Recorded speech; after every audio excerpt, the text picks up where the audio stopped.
how would you have handled the pandemic if you had been in office?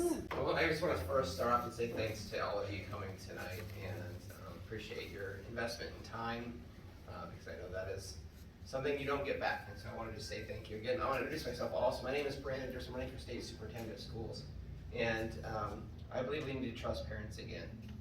And that goes back to, that addresses the question in that during the pandemic, there were a lot of things that happened that shouldn't have happened, especially with our schools. First and foremost, they were closed. And that was a problem. And we know that the State Board of Education and the superintendent's office was leading the charge in keeping schools closed. How do we know that? We know that because during the last legislative session, Andy Grover, who is the head of the IASA, which is the School Administrators Association, said in committee, on the House Education Committee, that districts were looking to open up and the State Board of Education asked them to stay closed. That was at the direction of the State Board and also the Governor's office as well, to keep schools closed. Students didn't learn when they were sent home. Parents lost their jobs when kids were forced to stay home, and nobody benefited except for the teachers who continued to get paid even though school wasn't taking place. That's a problem. And so if I had been elected during the time when the pandemic was occurring, I would have made keeping schools open a priority. I would have made sure that every school in the state of Idaho remained open for any parent who wanted their child to continue to go to school. Parents can make this decision, and that's what this ultimately comes down to. Do we trust parents to make the choices for their students?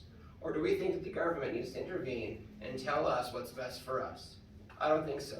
I think we can trust parents to make those choices because God trusted those parents to make those choices. And if God thinks that we can trust those parents to make those choices, government surely doesn't know any better. How is the office that you are running for uniquely situated to protect as well as violate the rights of Idahoans? I'm going to answer the second part of the question first, which is, how could my office be used to take away your rights? And I'm going to provide a couple of examples of how it's already happening today. So you may have heard recently that there was an analysis that said that if you're a university employee, you're going to be forced to get vaccinated. If you're a community college employee, you're going to be forced to be vaccinated because you receive federal funds.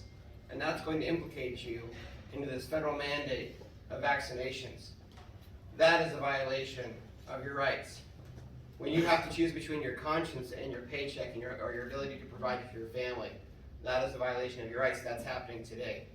I was in St. Mary's, which is in North Idaho, a couple nights ago at a school board meeting, and they were talking about another violation of their rights. Their children were forced to wear masks for 2 weeks. That's another violation of the rights because it's a violation, first of all, of the state of Idaho's Constitution and the state statutes, which say that parents are the decision makers in their children's lives, not schools. There's another thing that's happening. Our children's right to learn and their ability to learn things that are upholding Article 9, Section 3 of or Section 1 of the Idaho Constitution, which says that we have a public education system to protect our Republican form of government. Right now we have curriculum being taught that's unconstitutional because it undermines our Republican form of government. We see all sorts of examples today where the Office of Superintendent of Public Instruction is being used to take away freedoms and liberties. I'm going to do the exact opposite, and I'm going to do more than that. I'm going to be proactive. I'm going to be fighting to make sure those things don't occur. I'm going to be fighting in front of the State Board of Education, which is appointed by 7 members of the governor.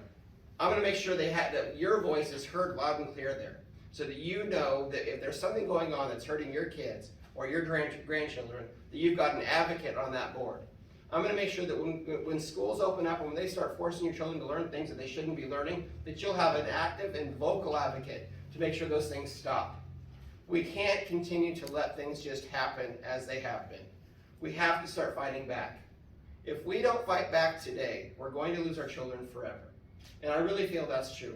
I would argue the state superintendent position is the second most important position in state government because it has its hands in so many things that are so vitally important. First and foremost being our children. I want to be your advocate to be able to protect our liberties. I want to be your advocate to protect our freedoms. And I want to protect our kids and empower parents to make the decisions for their students, not government. What is the difference between dual and cooperative federalism, and which do you support? I don't have too much more to add, but I would just point out that when the federal government tells us how we're supposed to educate our kids, the federal government is stepping outside of its lane. That is a decision that's made at the state level, and frankly, it's made at the level of, even smaller than that, it's made at the family level. That is where that decision occurs. And so, you think of something like Common Core, which by the way, we need to get rid of forever. That is an example of the federal government deciding that it's going to intercede in our state's rights to educate our children. And then they're going to start attaching a bunch of strings to that. And they do it when they give us money. And so what we have to do, and I think this will address the question, is there's a point in time when you have to stop saying yes to the money, and we've crossed that line. If we're told that we have to allow boys to enter into our girls' locker rooms and bathrooms in order to continue to receive funding, we say no. We say we're not going to let that happen because we need to protect our young ladies, right? I mean, as a father of 5, one being a daughter, I don't want young men or young women being assaulted, and especially don't want my daughter having to be wondering if the person in the locker room with her is there to assault her or not. That is not appropriate. And this is an example of the federal government continuing to overreach and continuing to try to tell us how to run the business of our state. And at the end of the day, as a state superintendent of public instruction, I'm willing to take the stand against the federal government that seems to be completely lacking right now at all levels of government in Idaho, and say, you know what, when it comes to our kids, your money isn't worth enough to be able to hurt our children, and so you can have it. We'll take care of ourselves. If that means we have less money to spend on our students to be educated, so be it. Because like I was saying, the protection of our kids is paramount. And whether or not the federal government is going to print money and, cause us to have, tons and tons of inflation, that's their prerogative, I suppose. But when it comes to our state and our kids, we have to take a stand, and that's what I'm going to do. Can you define the difference between crime and terrorism? I'll tell you what isn't terrorism: parents arguing at their school board meetings. I may not be the smartest guy, the sharpest knife in the drawer, but I know for a fact that's not terrorism. That's parents being involved in their children's lives. That's exactly what they're supposed to do. I also know it's not a crime for parents to get together and talk about what's important for their families and to be able to go petition their government. I think that's protected somewhere in one of those books you've got there, Art. The ability to do that. Is that right? Likely. Yeah. Okay. So I know that's not crime. Terrorism. For me as a superintendent candidate, these are, I guess, some of these questions are things that I don't spend a lot of time thinking about. I think about school finance and how do we get kids educated and how we empower our parents to do these things. But at the end of the day, what we should be thinking about, in my opinion, as far as the schools are concerned, is how do we get parents in a position to be able to make these choices for their students, and that we don't try to use the strong arm of the federal government, including the FBI, to investigate them. I don't know if any of you watched this just a couple days ago, maybe it's even yet today, Ted Cruz and his cross-examination of Attorney General Merrick Garland. And he asked him, he said, why is it that you believe it's okay to put parents on an FBI watch list for simply sharing their frustration about the condition of their children's schools? And he continued to press the Attorney General, and he said, would you think it's fair for a father to be upset that his daughter was raped in a school bathroom only to have the school board pretend like it didn't happen? Is that fair for a parent to be upset about that? And you see, this is where the Attorney General decided he didn't want to answer that question. He didn't think it was appropriate to answer that question. And this is when we decide what crime is oftentimes whatever the prosecutor says that it is. But luckily, we have a jury system, and as long as we are allowed to use our jury system, then we can do that. But when the juries are suspended and we can't have a jury trial, then we don't have crime. We don't have justice, and we only have accusations of crime, and that's a problem. But ultimately, for me, when it comes down to this issue of crime versus terrorism or whatever, what I want to say is that we have parents that need to be supported. We have parents who they are domestic terrorists. They're not committing crimes by petitioning their government. And as long as we have an Attorney General who's willing to support that, and we're willing to push back, and we have a superintendent who's willing to fight for those parents as well, then I think we'll be just fine. What could you do to protect Idaho from potential dangers such as illegal immigration, government overreach, terrorism, and out-of-control government spending?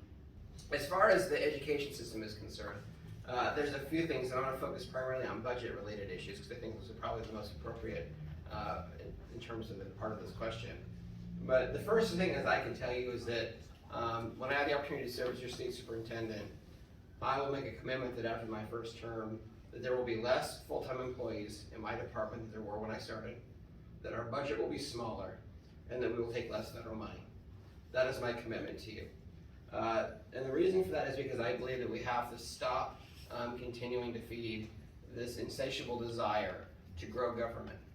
And I think that as leaders in our state government, we have to start with our own departments and lead by example. And so if I'm going to ask school districts throughout the state to think about how they're administering their districts and to make hard choices around budget, I want to be able to lead in my office and do the same thing first.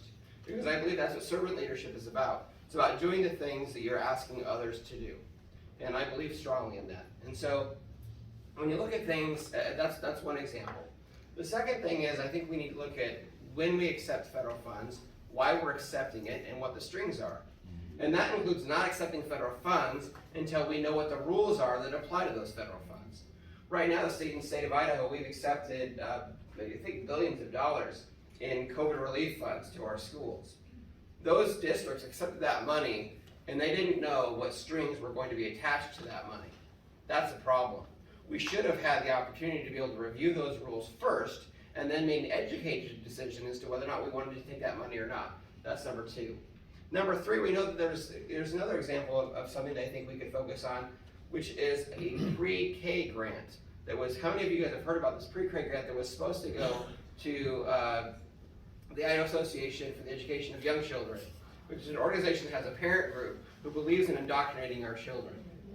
That is another example where we could say, where the state superintendent could step in and say, no, we're not going to do this because this isn't good for our kids, and we don't need that $6 million to indoctrinate our children. Thank you very much. So those are just a couple of examples of things that we could be doing, but I think from a budgetary standpoint, we need to actually operate under the premise that we want to have some fiscal restraint. That not every federal dollar is a good thing to receive, and that there are times when we have to be able to stop saying yes and start saying no, and recognize that we as a state have to lead by example. We've got kids in our education system today who we're spending ESSER funds on, who are going to be indebted for those funds for the rest of their lives. That's immoral. And so we need to recognize that the real cost of what we're doing to our schools is only going to make lives worse for the children that are supposedly supposed to help. And so I think we as a state need to be able to start standing up. And as a state superintendent, my goal would be to lead by example within my own department and demonstrate that we can do more with less and be able to cut through waste and cut through duplication and cut through red tape that's leading to the growing of our government. All right, I have several questions that are all similar, so I'm going to read the 4 questions individually, but we're going to combine it into one answer, all right? So the first one is, who is the child's primary stakeholder in a child's future? The second one, will you sign your name to a resolution recognizing parents as primary stakeholders in a child's future? Will you pass or sign a law declaring parental rights? And would you support a state constitutional amendment declaring a parent's Bill of Rights? All right, now we're getting into my world where I can answer these questions a bit more confidently. So I appreciate whoever wrote that question. Thank you. This is right into my wheelhouse. Thank you. Parents are the children's primary and frankly most important stakeholders. Period. Second, parental rights should be enshrined into the Idaho State Constitution as much as humanly possible, because that is a reflection of their God-given rights. Frankly, we shouldn't need to do it. Frankly, it should just be a given that parents are in charge of their children. But given the attacks that parents have had upon themselves, we should probably do something to protect them and their rights. I absolutely support that. I also will sign any resolution that speaks to the importance of parents and provides them additional support from the state. Absolutely, number 3. Number 4, as your state superintendent, you will never have found a more pro-parent superintendent in state history. I can guarantee you that. My whole reason for running is to empower parents. That is my whole platform, is to empower parents, to trust parents, to let parents be the decision makers in their kids' lives, because it is their children. I've said it 100 times here already tonight. It's what I really feel passionately about. Right now, the state superintendent's office, the Department of Education, is focused a lot more on what's important for school districts. That's their customer as of today. But January next year, January 2023, that's all going to change. Now the customer for the Department of Education will be parents. They will be our first and most important customer to serve. And if anything else, if we have any more time after that, we'll think about taking care of somebody else. But until parents feel like they have an advocate in state government and in our state superintendent's office, I will not stop continuing to put more and more emphasis on supporting them. That's so important. Because if parents don't feel empowered, it reflects back, it will hurt the children, because we see that all the time. Here's an example. Common Core happens. And right now, Common Core happens and people and parents try to help their children with their homework, and the children say the problem's going to be marked wrong, and it is, and for a brief second, parents look like they're incompetent. That undermines the value of family, that undermines parents, and that undermines our society. We have to do everything we can to support parents, and I'm absolutely committed to doing that. All right, now we have, will you investigate the 2020 illegal voting? I'm going to be very brief. The reason I'm going to be brief is because I think that we see too often what happens when elected officials go into lanes in which they don't belong. And as a state superintendent, elections have nothing to do, election integrity has nothing to do with my office, and so I'm not going to butt into a place where my expertise is unhelpful. And so I'm going to trust the people that have to make these decisions, like the governor's office or the attorney general's office.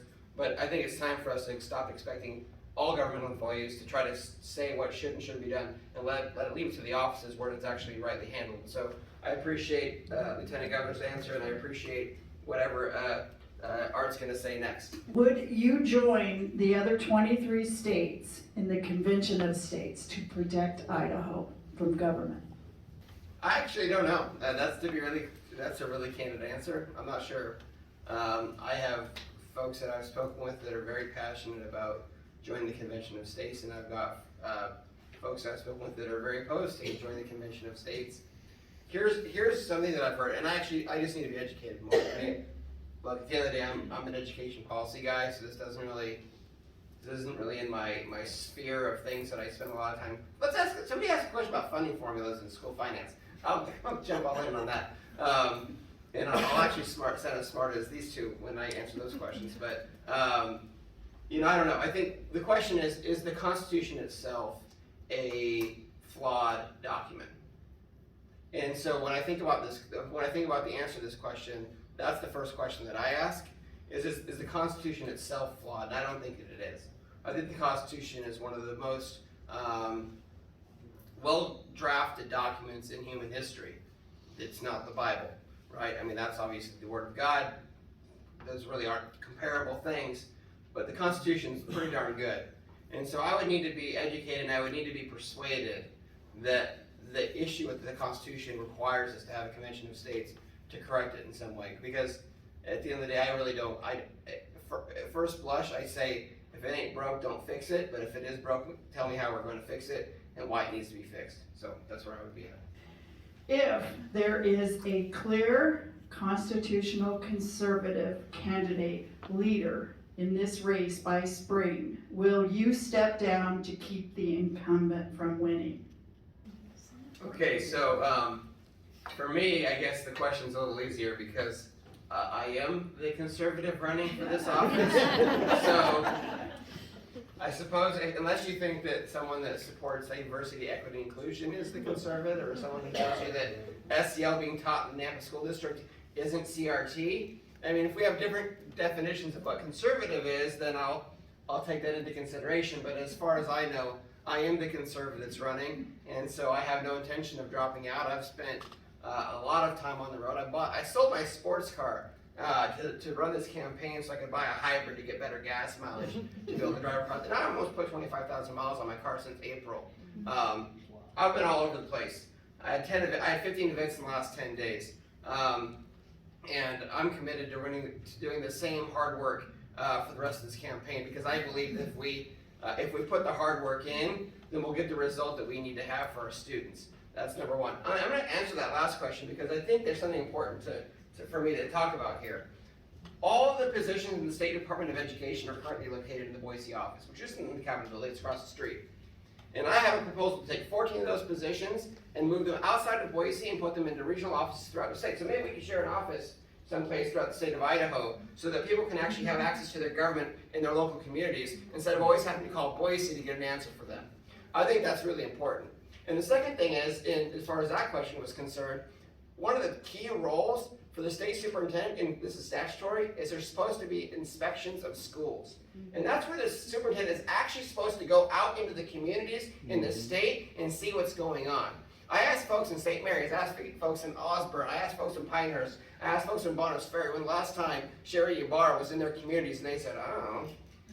They said, has she ever been in our community? Maybe it was 4 years ago when she was trying to run for re-election. I said, I commit to you that as superintendent, I'm going to be in every community in the state at least once per term so that they know that they can talk to me directly, and I'll have regional offices so they have somebody there to represent them so they can have assurance that they don't have to call Boise to get an answer. Well, again, as our Lieutenant Governor just said, thank you so much for investing time and coming here tonight. I really appreciate that very much. And again, my name is Branden Durst. I am running for State Superintendent of Schools. My pitch is very simple. If you think that their schools are running great and there's nothing, they just want to make maybe some minor changes to happen, don't vote for me. I have no interest in being a status quo candidate. I have every intention of trying to make some significant changes to our schools because I believe they're needed. I believe we have to end Common Core. I think we have to stop critical race theory, and I think that we need to have money follow students to their parents' school of choice. That's why I'm running. And if you don't think those things are a good idea, or if you think that our schools are going great, you've got two women you can choose to vote for, either Debbie Critchfield or Sherry Ybarra. Both of them don't think critical race theory is happening in the state of Idaho. They think Common Core is great, and they have never proposed a plan to have money follow students. So the contrast is huge. What I would tell you is if you want the same results over and over again, keep voting for what you've had. You've got three candidates up here who have made a commitment to doing things differently because our republic is at stake. I'm not good at this. I don't believe this is hyperbolic to say, you've got one more shot, folks. You know, as Lieutenant Governor said earlier, the state of Colorado, the Republicans there thought they had everything under control. And guess what? They're not going to elect another Republican for a long time. So we have to do something today. We have to take our state back. And I can tell you, when it comes down to it, there's a battle raging for the soul of our country, and the epicenter of that battle is our schools. And so if you want to protect our republic, you have to protect our schools, and that starts with electing somebody at the state superintendency that believes in your values, which I do. Please vote for me. My name's Eric, and this is Todd. We're with the Real 3%ers Idaho, and this is our YouTube channel. Make sure and like, subscribe, and follow. Hit those notifications.